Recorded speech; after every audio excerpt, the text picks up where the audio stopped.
Hello friends, स्वागत है आपका हमारे यूट्यूब चैनल ज्ञान पाठशाला में। आज आपको यहाँ पर जीके और जीएस के कुछ इम्पॉर्टेंट क्वेश्चंस हैं वो मिलेंगे। चलिए शुरू करते हैं। पहला क्वेश्चन, भारत का पर्यावरण शिक्षा केंद्र कहाँ स्थित है? ये आपका अहमदाबाद गुजरात में स्थित है। दूसरा क्वेश्चन है, इंदिरा गांधी वानिकी अकादमी कहाँ स्थित है? ये आपकी देहरादून में स्थित है। विश्व वानिकी दिवस कब मनाया जाता है? ये आपका 21 मार्च को मनाया जाता है। भारतीय वन सर्वेक्षण का मुख्यालय कहाँ स्थित है? ये आपका देहरादून में स्थित है। अगला क्वेश्चन है, भारतीय वन संबंध प्रबंध संस्थान कहाँ स्थित है? ये आपका भोपाल में स्थित है। अब आगे चलते हैं अगले क्वेश्चन पे। जल प्रदूषण को मापने के लिए कौन सा परीक्षण किया जाता है? Biochemical oxygen demand. अगला है, ताजमहल के पीले पड़ने तथा उसके क्षरण होने के मुख्य कारण क्या है? अम्लीय वर्षा। ये आपका अगला क्वेश्चन देखते हैं। मानव द्वारा निर्मित उपग्रह कहाँ स्थापित होते हैं? बाह्य वायुमंडल में। अगला क्वेश्चन है, देश का पारिस्थितिकी अनुसंधान एवं प्रशिक्षण केंद्र कहाँ स्थित है? बंगलौर कर्नाटक में। चलिए अगले देखते हैं। अगला क्वेश्चन है, पर्यावरण का रक्षा कवच किसे कहा जाता है? आपका ओजोन परत को कहा जाता है। रेड डाटा बुक का संबंध किससे है? विलुप्त के संकट से ग्रस्त जीवों से, जो आपके मतलब जीव विलुप्त हो रहे हैं। अगला है, विश्व का सबसे प्रदूषित नगर कौन सा है? Mexico city. Environment education for kids USA में कहाँ स्थित है? विस्कोसिन में है। सीएनजी की फुल फॉर्म क्या है? Compressed natural gas. ध्वनि प्रदूषण कितने डेसीबल से नापा जाता है? 65 डेसीबल से नापा जाता है। अगले चलते हैं। ग्रीन हाउस प्रभाव का प्रत्यक्ष परिणाम क्या होगा? ग्लेशियर पिघलने लगेंगे। भारत में वृक्षों का आदमी किसे कहा जाता है? सुंदरलाल बहुगुणा ने। इन्होंने चिपको आंदोलन चलाया था, सुंदरलाल बहुगुणा जी ने। अगला क्वेश्चन है, सर्वाधिक जैव विविधता कहाँ पाई जाती है? ट्रॉपिकल रेन फॉरेस्ट में। बायोटेक्नोलॉजी पार्क कहाँ स्थित है? ये आपका लखनऊ में स्थित है। पृथ्वी दिवस कब मनाया जाता है? 22 अप्रैल को मनाया जाता है। भविष्य का ईंधन किसे कहा जाता है? हाइड्रोजन। हाइड्रोजन को आपका भविष्य का ईंधन कहा जाता है। अगला क्वेश्चन है, सर्वाधिक ओजोन क्षयकारी गैस कौन सी है? CFC chlorofluorocarbon. ये आपकी एसी और प्रज्वल से निकलती है, जो आपको ओजोन परत को हानि पहुंचाती है। क्लोरोफ्लोरोकार्बन किन गैसों का संयुक्त रूप है? क्लोरीन, फ्लोरीन एवं कार्बन डाइऑक्साइड, सीएफसी। भूतल पर सीएफसी का प्रयोग कहाँ होता है? स्प्रे कैन, डिस्पेंसर, वातानुकूलक, रेफ्रिजरेटरों, हेयर स्प्रे, शेविंग क्रीम, विविध सौंदर्य प्रसाधनों आदि में। चलिए अगले देखते हैं। वन महोत्सव किसने प्रारंभ किया था? के.एस. मुंशी ने। विश्व वन संरक्षण कोष कहाँ कहाँ पर स्थित है? स्विट्जरलैंड में। सबसे प्राचीन काल में उगाया जाने वाला फल वृक्ष कौन सा है? खजूर। सफोकेशन क्या है? ऑक्सीजन की कमी का जीवों पर प्रभाव। जलवायु परिवर्तन में कौन सी गैस की मुख्य भूमिका होती है? ग्रीन हाउस प्रभाव की। चलिए अगले देखते हैं। भारत सरकार द्वारा केंद्र में पर्यावरण विभाग की स्थापना किस वर्ष की गई? 1980 में। अगला क्वेश्चन है, संयुक्त राष्ट्र पर्यावरण कार्यक्रम यूएनईपी का मुख्यालय कहाँ है? नैरोबी केन्या में। फोटोकॉपी मशीन में कौन सी गैस उत्पादित होती है? ओजोन। विश्व वन्यजीव कोष द्वारा प्रतीक के रूप में किस पशु को लिया जाता है? पांडा।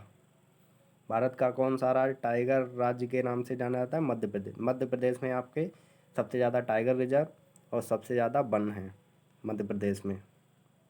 अगले देखते हैं, ग्रीन हाउस प्रभाव क्या है? ग्रीन हाउस प्रभाव में सूर्य की किरणें पृथ्वी पर आ तो जाती हैं, लेकिन कार्बन डाइऑक्साइड गैस के घेरे के कारण वापस नहीं जा पाती हैं। यही आपका ग्रीन हाउस प्रभाव कहलाता है। राष्ट्रीय वन नीति के अनुसार कितने प्रतिशत भूभाग पर वन होना अनिवार्य है? 33%। ग्रीन पीस क्या है? पर्यावरणीय योजना। चिपको आंदोलन के पीछे मुख्य उद्देश्य क्या था? वनों की सुरक्षा। उस समय वन बहुत काटे जा रहे थे, तो सुंदरलाल बहुगुणा जी ने वनों की सुरक्षा के लिए चिपको आंदोलन चलाने का प्रयास किया था। चलिए अगले देखते हैं। वायुमंडल में कौन सी गैस सर्वाधिक पाई जाती है? नाइट्रोजन। ये आपकी 78% पाई जाती है। ऑक्सीजन आपकी 21 10% पाई जाती है। चलिए अगला देखते हैं। आकाश नीला किसके कारण दिखाई देता है? प्रकीर्णन के कारण। विश्व पर्यावरण दिवस की तिथि को मनाया जाता है 5 जून को। ग्रीन हाउस प्रभाव के कारण पृथ्वी का तापमान बढ़ता है या घटता है? बढ़ जाता है। पर्यावरण का दुश्मन किस वृक्ष को कहा जाता है? यूकेलिप्टस सफ़ेदा। चलिए अगले देखते हैं। Carbon dioxide, sulphur dioxide, carbon monoxide द्वारा कौन सा प्रदूषण होगा? वायु प्रदूषण। बायोकेमिकल ऑक्सीजन डिमांड परीक्षा किस प्रदूषण को मापने के लिए की जाती है? जल प्रदूषण। अगला क्वेश्चन है पराक्सीएसिटल नाइट्रेट पीएन क्या है? वायु प्रदूषण। राष्ट्रीय पर्यावरण अनुसंधान केंद्र नागपुर महाराष्ट्र। वायुमंडल में ओजोन परत हमारी किन किरणों से रक्षा करनी है? पराबैंगनी किरणों से। ये आपकी सूर्य से निकलती हैं पराबैंगनी किरणें। चलिए अगले देखते हैं। Carbon dioxide, sulphur dioxide, carbon monoxide द्वारा कौन सा प्रदूषण? ये आपका वही हो गया, सॉरी। अगले चलते हैं। एक संपूर्ण समुदाय के सभी जीवों में संबंध स्थापित होता है खाद्य जाल। ऊर्जा का प्रवाह एक ही दिशा में होते हुए कई पथों से गुजरता है खाद्य जाल से। पारिस्थितिकी विज्ञान में ऊर्जा मापने की इकाई ऊष्मा। प्रकृति की एक क्रियात्मक इकाई पारिस्थितिकी तंत्र। पारिस्थितिकी तंत्र की विचारधारा को कार्ल मोबियस तथा फोर्ब्स ने संज्ञा प्रदान की क्रमशः बायोसिनोसिस तथा माइक्रोकोस्म। चलिए अगले चलते हैं। कुछ जंतु शाकाहारी एवं मांसाहारी होते हैं, उन्हें क्या कहते हैं? सर्वभक्षी या सर्वाहारी। प्रकृति का मेहतर कहा जाता है अपघटक एवं कवक। जीवीय एवं अजीवीय घटकों में संबंध स्थापित करते हैं अपघटक। किसी भी पारिस्थितिकी तंत्र में एक निश्चित समय में अजीवीय पदार्थ की मात्रा को संज्ञा प्रदान की जाती है खड़ी अवस्था। खाद्य श्रृंखला में ऊर्जा का प्रवाह होता है एक ही दिशा में ऊर्जा का प्रवाह होता है। चलिए अगले चलते हैं। प्रकाश संश्लेषण होता है लाल व नीले रंग में। प्रकाश संश्लेषण की क्रिया में CO2 तथा H2O का क्रमशः होता है अपचयन एवं ऑक्सीकरण। सभी उपभोक्ताओं में गुड़ पाया जाता है परपोषी गुड़। द्वितीय उत्पादक होते हैं परपोषी उपभोक्ता जंतुओं को कहते हैं। वे जंतु जो दूसरे जंतुओं का शिकार करके अपना भोजन करते हैं कहलाते हैं प्रेडेटर्स। चलिए अगले चलते हैं। पारिस्थितिकी तंत्र का प्रमुख चालक बल माना जाता है सौएक विकिरण को। आहार जल की विविधता में वृद्धि का पारिस्थितिकी तंत्र क्या कहलाता है? स्थिरता में वृद्धि होती है। सामान्य पारिस्थितिकी तंत्र की स्थिरता प्राप्त होती है तथा कायम रहती है साम्यावस्थित क्रियाविधि। अगला क्वेश्चन है पारिस्थितिकी तंत्र शब्द का प्रयोग सर्वप्रथम किया था A.G. टेंसले ने। ये आपका बहुत ही इम्पॉर्टेंट क्वेश्चन है, बहुत पूछा जाता है। श्वसन की क्रिया है अपचायक। चलिए अगले चलते हैं। कवक का किसी पौधे की जड़ के साथ सहजीवन कहलाता है माइक्रोराज्मा। कीट बच्ची पौधे अपना भोजन स्वयं बना सकते हैं या नहीं? हाँ, बना सकते हैं। यूट्रिकुलेरिया, नेफिथंस, डायोनिया एवं ड्रोसेरा पौधे हैं कीट बच्ची। आम के वृक्ष का अधधतना परजीवी है लोरेंथस।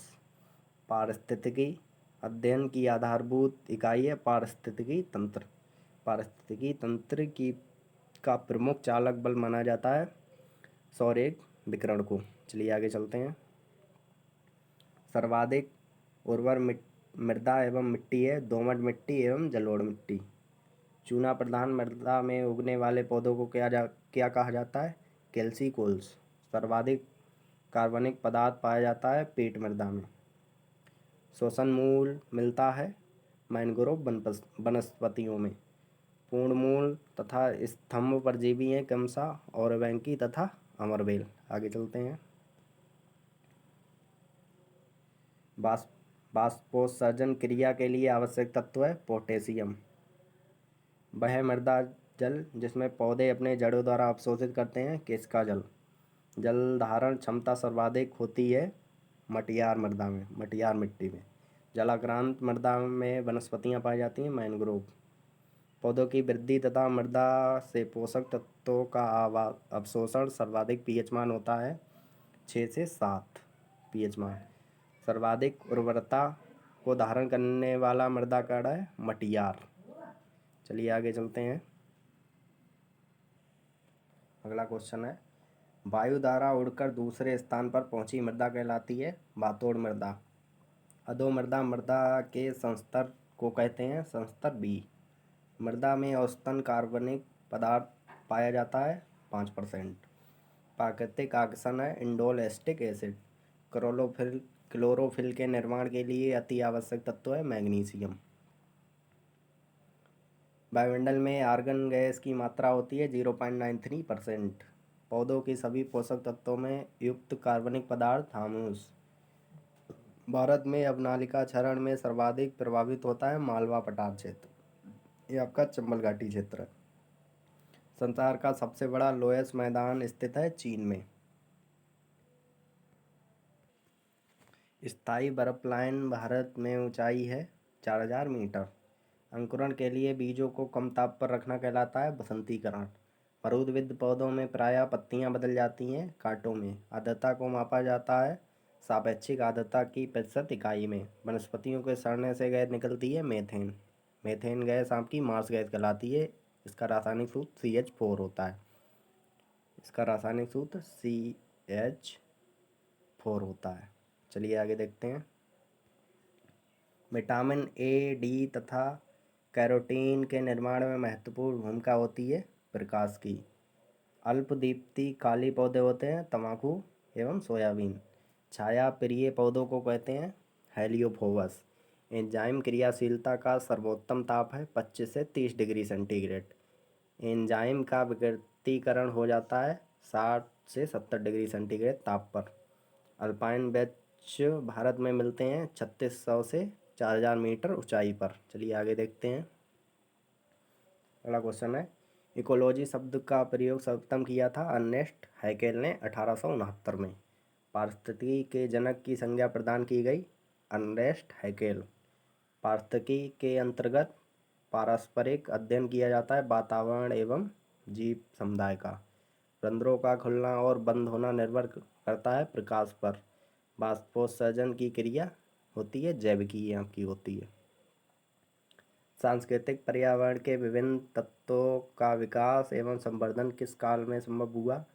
कृषि विकास के विभिन्न चरणों एवं अवस्थाओं में। अगला क्वेश्चन है, मानव भूगोल के जन्मदाता की संज्ञा प्रदान की गई थी फ्रेडरिक रेटजेल ने। पर्यावरणीय समस्याओं का प्रादुर्भाव प्रारंभ हुआ औद्योगिक क्रांति एवं आर्थिक निश्चयवाद से। मैगवीजन में यौगिकों का अध्ययन किया जाता है ठोस कार्बन डाइऑक्साइड एवं आयोडीन के यौगिक।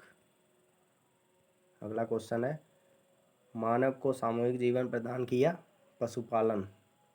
खेती की सर्वाधिक पुरातन प्रणाली झूम कृषि आपकी खेती की सर्वाधिक पुरातन प्रणाली है। विश्व तथा भारत में आज भी झूम या स्थानांतरण कृषि प्रचलित है दक्षिण एवं पूर्वी एशिया एवं पूर्वोत्तर भारत में। मनुष्य के लिए सर्वाधिक कार्यक्षम तापमान एवं आर्द्रता होती है 25 डिग्री सेंटीग्रेड तापमान एवं 60 डिग्री सेंटीग्रेड आर्द्रता। औद्योगिक क्रांति सर्वप्रथम प्रकाशित हुई इंग्लैंड में। अगला क्वेश्चन है, जो पौधे सूर्य के पूर्ण प्रकाश में सबसे अच्छी तरह विकसित होते हैं हीलियोफाइट्स। प्रकाश की कम तीव्रता में सबसे अच्छे होते हैं सियोफाइट्स। वे जंतु जिनका रुधिर गर्म होता है जो अपने शरीर का तापमान किसी भी वातावरणीय परिस्थिति में स्थिर बनाए रखते हैं होमियोथर्मिक या एंडोथर्मिक पक्षी व स्तनधारी। अगला क्वेश्चन है, इंदिरा गांधी द्वारा 1972 में विश्व की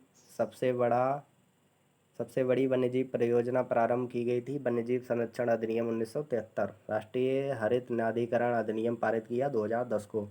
प्रथम बार चौथी पंचवर्षीय योजना के दौरान जोड़ा गया पर्यावरण को विकास के साथ।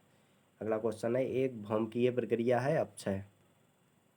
अगला क्वेश्चन है, राजीव गांधी के नेतृत्व में पर्यावरण एवं वन मंत्रालय का सृजन किया गया था 17 सितंबर 1985 को।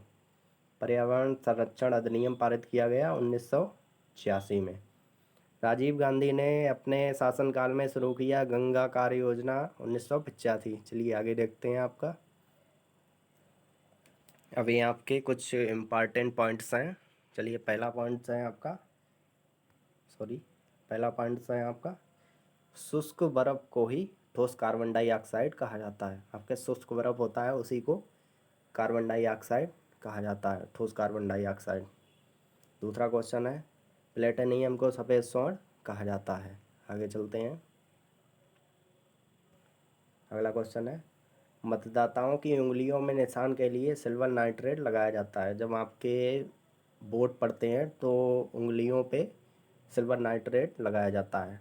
अगला क्वेश्चन है, तड़ित चालक का आविष्कार बेंजामिन फ्रैंकलिन नामक वैज्ञानिक ने किया था। आगे चलते हैं। मनुष्य के रक्त का शुद्धिकरण किडनी में होता है। मानव शरीर की सबसे छोटी ग्रंथि पिट्यूटरी मस्तिष्क में पाई जाती है। चलिए आगे चलते हैं। टिटनेस से शरीर का तंत्रिका तंत्र प्रभावित होता है। टिटनेस जब हो जाती है तो उससे शरीर का तंत्रिका तंत्र प्रभावित होने लगता है। स्वस्थ मनुष्य में शरीर का रक्त का औसत 5 से 6 लीटर होता है। चलिए आगे चलते हैं। यही थे आपके जीके के इम्पॉर्टेंट क्वेश्चंस, और ऐसे ही वीडियो के लिए हमारे चैनल को लाइक और सब्सक्राइब कीजिए।